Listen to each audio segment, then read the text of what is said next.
Dear students, we were studying the chapter Devotional Paths to the Divine.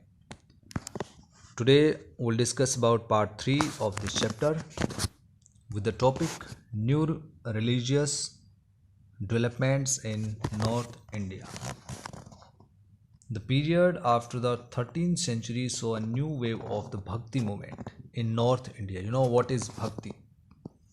Bhakti, this word is indicating the attachment or love or devotion to a deity by a devotee, right? By a devotee. So this is Bhakti. It is a two-way relationship between deity and devotee. So it became very famous in North India. This was an age when Islam, Brahminical Hinduism, Sufism, various trends of Bhakti and the Nathpants, Siddhas, Yogis influenced one another. We saw that new towns. In chapter 6 we have studied kingdoms, about chapter 2 or 3 and 4 were emerging and people were taking up new professions and finding new roles for themselves. Such people, especially craftspersons, peasants, traders, and laborers, thronged to listen to these new saints and spread their ideas. It means they were fond of the saints and they had the beliefs in the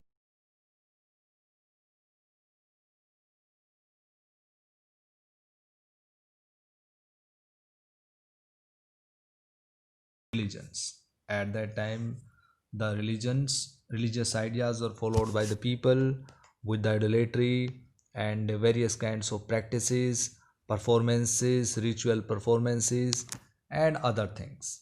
But these things were opposed by Guru Nanak Dev and Kabir Das.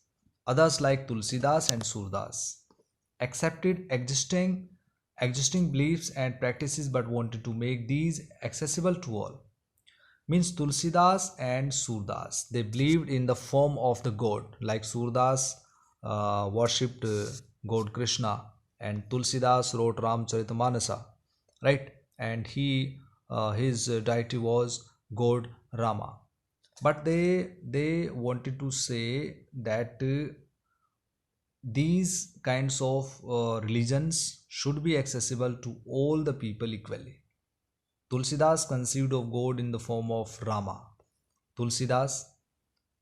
Tulsidas's composition, the Ramcharitmanas, written in Awadhi language.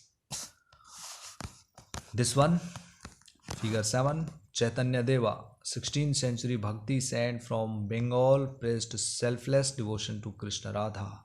In the picture you see a group of his followers engaged in ascetic dancing and singing. They were enjoying in this image. Major Bhakti saints and the regions associated with them, you can see this map and fill with the help of this map a blank map. Jammu and Kashmir, Himachal, Punjab, Haryana, various states you can see, and in these states Guru Nanak Dev was very famous, 15th and 16th century. In Rajasthan, Dadu Dayal, 16th to 17th century, Mirabai, 16th century, Surdas, 16th century, Ramananda, Kabir, Raidas, Vallabhacharya and Tulsidas. All these saints were of time 15th to 17th century. Shankaradeva, 15th to 16th century in northeast, Chaitanya Deva in Bengal, Ramadas in the coastal region, and Purandra Das, eastern coastal region, Manikava Sagar, Ramanuja and Namalwar. These three were the saints of south. Basavanna, Karnataka. About Basavanna we have discussed in the previous video. Namdev, Eknath, Tukaram, all three Maharashtra saints from Maharashtra. Janeswar also. Narsi Mehta from the region of Gujarat. Mirabai, Rajasthan. Dadu Dayal also Rajasthan. So now we'll study the further. Here It was written in Awadhi language, Ramcharitmanas, and it is used in eastern UP, is important both as an expression of his devotion and a literary work. Surdas was an ardent devotee of God Krishna. His compositions compiled in the Surasagar, Surasaravali, and Sahitya Lahari. These three famous, very famous books written by Surdas express his devotion. Also contemporary was Shankaradeva of Assam, late 15th century, who emphasized a devotion to God Vishnu, Shankaradeva, to God Vishnu, and composed poems and plays in Assamese language. Assamese. He began the practice of setting up namghars or houses of recitation and prayer, a practice that continues to date. This tradition also included saints like Dadu Dayal, we have discussed with the help of the map, Ravidas, Mirabai. Mirabai was a Rajput princess married into royal family of Mewar in the 16th century. Mirabai became a disciple of Ravidas, a saint from caste considered untouchable. It means Mirabai became the disciple of untouchable person, Ravidas. Mirabai was devoted to Krishna, God Krishna, and composed innumerable bhajanas expressing her intense devotion. Her songs also openly challenged the norms of upper castes. So she was not in favor of casteism, she opposed casteism and became popular with the masses in Rajasthan and Gujarat. In both of the states, Mirabai became very famous and popular. A unique feature of most of the saints is that their works were composed in regional languages and could be sung.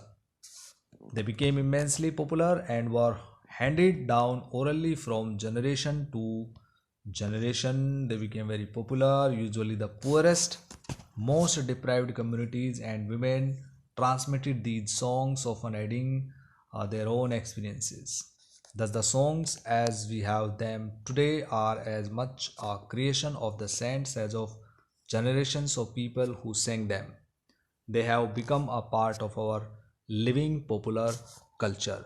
So, with the bhakti, these kinds of compositions became a very important literature also. This one important contribution of bhakti saints was towards the development of music. Jayadeva of Bengal, he wrote Gita Govinda. You have to remember Gita Govinda in Sanskrit written by Jayadeva, and it was composed in particular raga and tala. Rag and tal, or raga and tala, a significant impact that these saints had on music was the use of bhajanas, kirtan and abhang. These songs, which emphasized on emotional experience, had a tremendous appeal to the common people. So in this way, these lines and rhymes written by the saints became very important. Beyond the Rana's Palace, this is a song composed by Mirabai. Mirabai has written, Rana ji, I have left your norms of shame and false decorum of the princely life. I have left. I have left your town, and yet Rana, why have you kept up enmity against me? Rana, you gave me a cup of poison. I drank it laughing. Rana, I will not be destroyed by you, and yet Rana, why have you kept up enmity against me? Mirabai wants to say here that she is the devotee of God Krishna, and God Krishna is completely with her, and nobody can harm her because God Krishna is always with her. So here she wants to explain here, why do you think Mirabai left the Rana's palace? You can answer this question easily, because she did not have any interest in the this kind of life as a princess or the wife of a king or the Rana, it means she was not having any interest.